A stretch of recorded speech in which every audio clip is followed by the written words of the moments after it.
Hello नमस्कार, आप लोग का फाइनल एग्जाम में स्वागत है। और यहाँ पर यूपी कैडेट प्रवेश परीक्षा 2022 के लिए समान ज्ञान की टेस्ट सीरीज के टेस्ट देखेंगे 14 को। तो फटाफट आप लोग जुड़ेंगे और स्क्रीन पर आपके जो क्वेश्चन दिख रहा है उसका हमें कमेंट करके जवाब देंगे। इसका आंसर आपको मिलेगा नेक्स्ट वीडियो में। बढ़ते हैं पहले क्वेश्चन की तरफ। पहला क्वेश्चन आपकी स्क्रीन पर और समय आपका स्टार्ट है 10 सेकेंड। तो जवाब करेंगे नहीं 10 सेकेंडों में आप। इसका सही उत्तर क्या है? क्वेश्चन है, सर्वाधिक उपग्रहों वाला ग्रह है the planet with the most satellite as. तो जो सर्वाधिक उपग्रह वर्तमान में अगर किसी के पास है तो आपका शनि है। कितने हैं? 82 है। अगर यहाँ पे बृहस्पति की बात करेंगे, जुपिटर की बात करेंगे तो इसके पास इस समय 79 है। ओके, ध्यान रखेंगे सारी चीज़ों का। यानी मैक्सिमम जो इस समय है शनि के पास है और बृहस्पति के पास 79 है। सटर्न जो है आपका, उसके पास एक आपका उपग्रह जो सबसे बड़ा है, जो बार बार चर्चा में रहता है, उसका नाम है टाइटन। और जो सबसे बड़ा उपग्रह है उसका नाम है गैनीमेड, जो कि जुपिटर का है, जुपिटर के सैटेलाइट है। नेक्स्ट का जवाब करेंगे, सही उत्तर क्या है?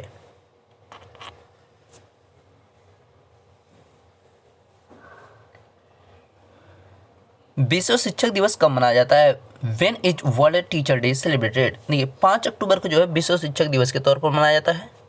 5 सितंबर को जो है नेशनल रहता है। ठीक है, तो ध्यान रखेंगे नेशनल टीचर्स डे जो आपका होता है वो 5 सितंबर को होता है। 10 जनवरी की अगर आप बात करेंगे तो इंटरनेशनल यानी अंतर्राष्ट्रीय जो हिंदी दिवस होता है, यानी वर्ल्ड हिंदी डे होता है। ध्यान रखिएगा इसका। और 16 अक्टूबर आपका ओजोन डे हो जाता है। अगला प्रश्न देखेंगे। और 14 सितंबर तो आपको पता है कि राष्ट्रीय हिंदी दिवस होता है, तो भारत वाला होता है। प्रश्न है, आरबीआई का मुख्यालय कहाँ है? Where the headquarter of RBI? तो आरबीआई का हेडक्वार्टर मुंबई में है। इसकी स्थापना 1 अप्रैल 1935 में की गई और इसका जो नेशनलाइजेशन था 1 जनवरी 1949 में किया गया। तो 2 डेट आपको याद रखना है, 1 अप्रैल 1935 और एक जो है यहाँ पे 1 जनवरी 1949। ये जो है नेशनलाइजेशन की और ये एस्टेब्लिश टाइम आपकी दे रखी है। नेक्स्ट जवाब करेंगे, इसका सही उत्तर क्या होगा?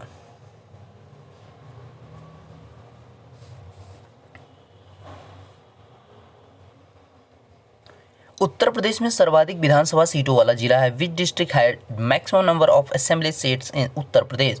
तो मैक्सिमम असेंबली सीट्स की बात करेंगे तो कहाँ पे है? प्रयागराज में। कितनी सीटें हैं? 12 सीटें हैं। कितने हैं? 12। तो इसका ध्यान रखेंगे। अगर गोरखपुर की बात करेंगे तो यहाँ पे 9 जो है सीटें हैं। और टोटल जो है विधानसभा सीटों की बात करेंगे 403 है उत्तर प्रदेश में। यानी पूरे भारत में जो है सर्वाधिक विधान सीटों वाला जो राज्य है वो कौन सा है? उत्तर प्रदेश ही है। तो ध्यान रखें, उत्तर प्रदेश विधानसभा सीटों की संख्या 403 है। अगर विधान परिषद की बात करेगा तो 100 है, लोकसभा की बात करेगा तो 80 और राज्यसभा की बात करेगा तो 31। सभी चीज़ें आपको याद रहनी चाहिए एक ही बार में।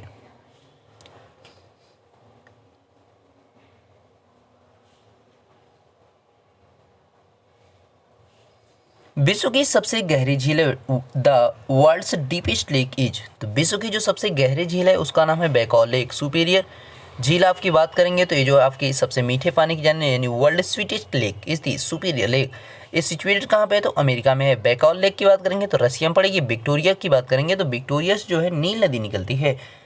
तो नील नदी अपना जल कहाँ गिराती है? मेडिटेरियन सी में यानी भूमध्य सागर में। कैस्पियन सागर की अगर आप बात करते हैं तो विश्व की जो है सबसे बड़ी झील है। ठीक है, विश्व की सबसे बड़ी झील कौन सी है? कैस्पियन सागर झील। आगे बढ़ते हैं अगले प्रश्न की तरफ। अगला प्रश्न आपकी स्क्रीन पर है और अगले प्रश्न का आप जवाब करेंगे कि सही उत्तर इसका क्या होगा।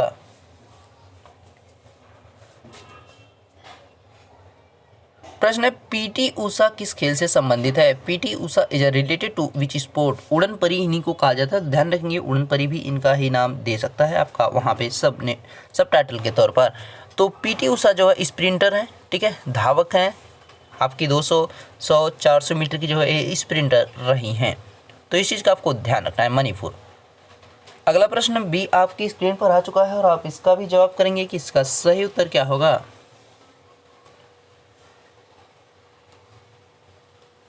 लेग बिफोर विकेट शब्द का संबंध किस खेल से है? With which sport is the term leg before wicket associated? यानी आपका LBW की बात कर रहा है। तो किससे है रिलेटेड? क्रिकेट से करता है। तो क्रिकेट से आपका LBW हो जाएगा। नेक्स्ट की तरफ बढ़ते हैं और नेक्स्ट क्वेश्चन स्क्रीन पर जवाब करेंगे इसका सही उत्तर क्या है।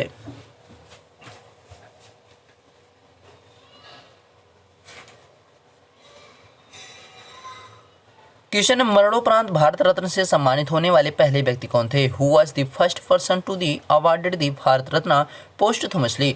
1966 1966 की बात की जा रही है। किसको सबसे पहले दिया गया था? तो यहाँ पे अगर सही आंसर की बात करेंगे तो लाल बहादुर शास्त्री को दिया गया था।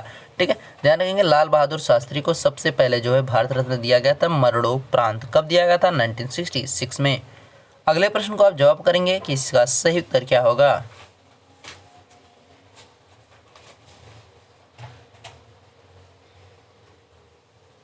प्रश्न है, अंतिम बौद्ध संगत किसके शासनकाल में हुई थी? In whose reign was the last Buddhist council held? तो अंतिम जो बौद्ध संगत हुई थी किसके शासनकाल में हुई थी? कनिष्क के शासनकाल में 78 एडी में हुई थी। ध्यान रखेंगे 78 एडी। पहले की बात करेंगे अजातशत्रु, दूसरे की बात करेंगे कालाशोक, तीसरे की बात करेंगे तो अशोक के शासनकाल में हुई है। ठीक है, तो सभी चीज़ें आपको ध्यान रखना। 483 पहली, 383 दूसरी, 255 आपका बीसी जो है थर्ड वाली, और फाइनल जो लास्ट हुई है आपका first century and 78 AD. Next one जवाब करेंगे आप लोग फटाफट। इसका सही उत्तर क्या होगा?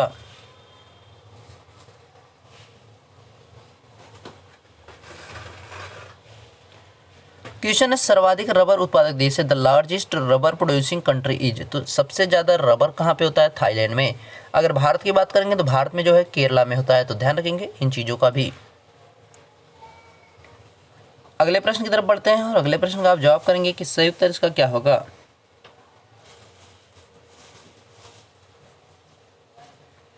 नालंदा विश्वविद्यालय की स्थापना किसने की थी? Who founded Nalanda university? Nalanda university की बात करेंगे तो कुमारगुप्त ने इसकी स्थापना की थी। अगर विक्रमशिला का भी आपसे पूछते तो विक्रमशिला ध्यान रखिएगा इसकी जो है धर्मपाल ने जो है स्थापना की थी। ठीक है, पाल वंश की स्थापना जो है गोपाल ने की थी, ये भी आपको पता रहना चाहिए। और गुप्त वंश की स्थापना श्रीगुप्त के द्वारा की गई थी। तो और ही सिंपल है।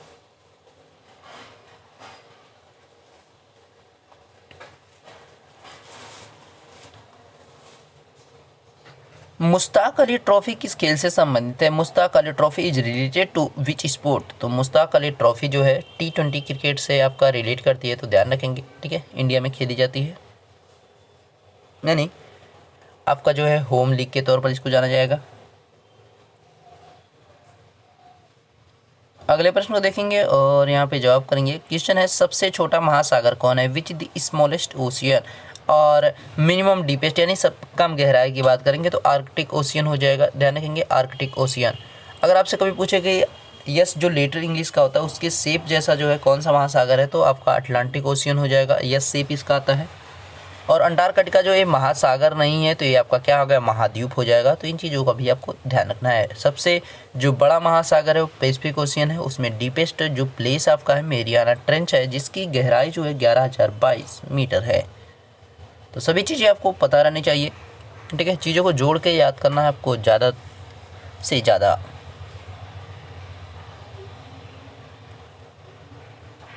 क्रिप्स मिशन भारत कब आया था? When did Cripps mission come to India? Stuart Cripps के यहाँ पे जो है चेयरमैनशिप में यानी अध्यक्षता में जो है एक मिशन लेकर आया गया था कि भारत जो है सेकेंड वर्ल्ड वार में इंडिया ब्रिटेन की जो है मदद करे। तो लाया कब गया था? क्रिप्स मिशन की बात की जा रही है तो 1942 में आपका लाया गया था। 1942 में 1942 में इसको लाया गया था। ठीक है, लेकिन जो है भारत ने इसको एक्सेप्ट नहीं किया था और कुछ हद तक किया भी गया था स्टार्टिंग में, लेकिन वहाँ पे समस्या हुई थी, इस वजह से इसको नहीं किया गया था। 1946 की बात करेंगे तो इस समय जो क्या हुआ था, अंतरिम मंत्रिमंडल की यहाँ पे बैठक की गई थी, स्थापना भी हुई थी, जिसके अध्यक्ष कौन बने थे? तो लॉर्ड माउंटबेटन को बनाया गया था। 1932 की बात करेंगे तो आपका द्वितीय सविनय अवज्ञा आंदोलन यानी सेकेंड डिसओबीडिएंट मूवमेंट की बात की जा रही है। अगला प्रश्न देखिए और अगले प्रश्न का आप जवाब करेंगे कि इसका सही उत्तर क्या होगा।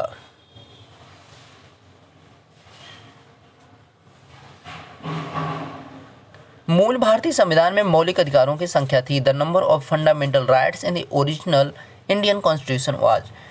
मूल संविधान, पहले देखिए मौलिक अधिकारों की बात करेंगे तो मौलिक अधिकारों को लिया किस देश के संविधान से गया है? अमेरिका के संविधान से। ध्यान रखेंगे कहाँ से? अमेरिका के संविधान से।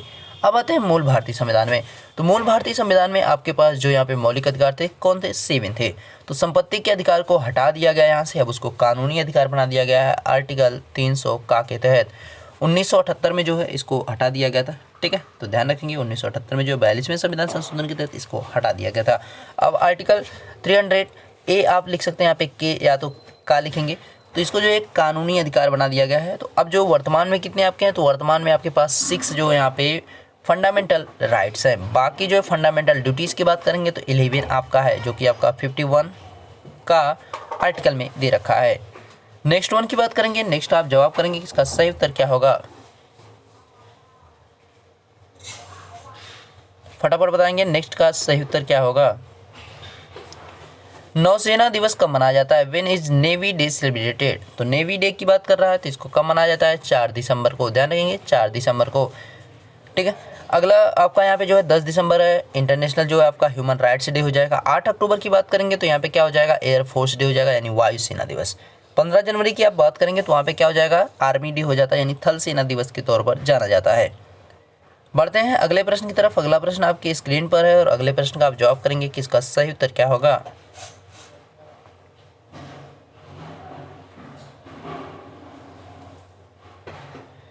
कृत्रिम पारिस्थितिकी तंत्र है, आर्टिफिशियल इकोसिस्टम इज। देखिए तालाब हो गया, झील हो गया, महासागर, ये आपके नेचर में चले जाते हैं। बाकी आजकल झीलें जो है कृत्रिम बनाई जा रही हैं, लेकिन जो नेचर के तहत जो है मैक्सिमम बनी हुई है, तो उन चीज़ों की बात करें। लेकिन यहाँ पे जो धान के खेत होते हैं वो आर्टिफिशियली जो है यहाँ पे मैन के द्वारा बनाए जाते हैं, ह्यूमन के द्वारा इसको बनाया जाता है। तो फील्ड ऑफ पैडी की बात की जा रही है, एक ऐसी हो जाएगी तो ये आर्टिफिशियल हो जाएगी। अगर यहाँ पे जैसे कि गोविंद सागर झील दे देगा तो आर्टिफिशियल हो जाएगी, क्योंकि गोविंद सागर झील जो है मानव निर्मित झील है।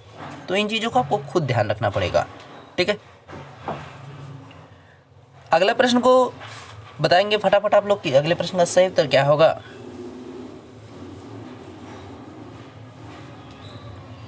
इसरो की स्थापना कब हुई थी, व्हेन वाज इसरो एस्टैब्लिश्ड। तो इसरो की स्थापना के बारे में पूछ रहा है। तो इसरो की स्थापना जो है कब हुई थी, तो 15 अगस्त 1969 को की गई थी। ध्यान रखेंगे 15 अगस्त 1969 को इसरो की स्थापना की गई थी, यानी 15 अगस्त 1969 में इसरो एस्टैब्लिश्ड किया गया।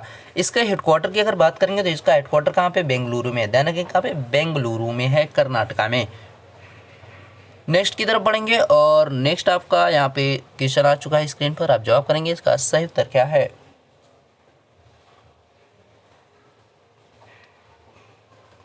गीता रहस्य के लेखक है, द राइटर ऑफ गीता रहस्य इज। तो गीता रहस्य के जो लेखक हैं वो कौन है, तो बाल गंगाधर तिलक हैं। ध्यान रखिएगा बाल गंगाधर तिलक। लास्ट क्वेश्चन आपकी स्क्रीन पर और आप इसका जवाब करेंगे कि सही उत्तर क्या होगा।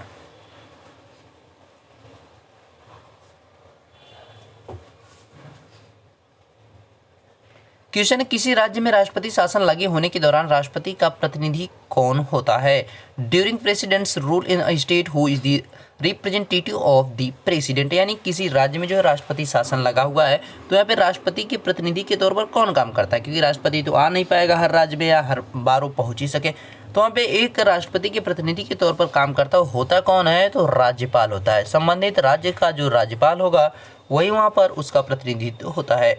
अगर कभी आपसे पूछ दे कि किसी राज्य में अगर जो है वहाँ पे लगा हुआ है राष्ट्रपति शासन और उसका जो है फाइनेंस का सिस्टम आ गया, यानी जो है उसका बजट पेश करने के टाइम आ गए, तो उसको जो पेश किया जाएगा जो सेंट्रल में आपके फाइनेंस मिनिस्टर होंगे यानी वित्त मंत्री होंगे, उनके द्वारा वो पेश किया जाता है। ओके, तो इन चीज़ों को आपको ध्यान रखना है। तो आपके सभी क्वेश्चन यहाँ पे कंप्लीट हो चुके हैं। तो मिलेंगे नेक्स्ट वीडियो में, और पीडीएफ के लिए आप टेलीग्राम पे जुड़े ताकि आपको वहाँ पे इसका पीडीएफ मिल सके। मिलते हैं नेक्स्ट वीडियो में, तब तक देखते रहिए final exam with Ashish sir. Thank you.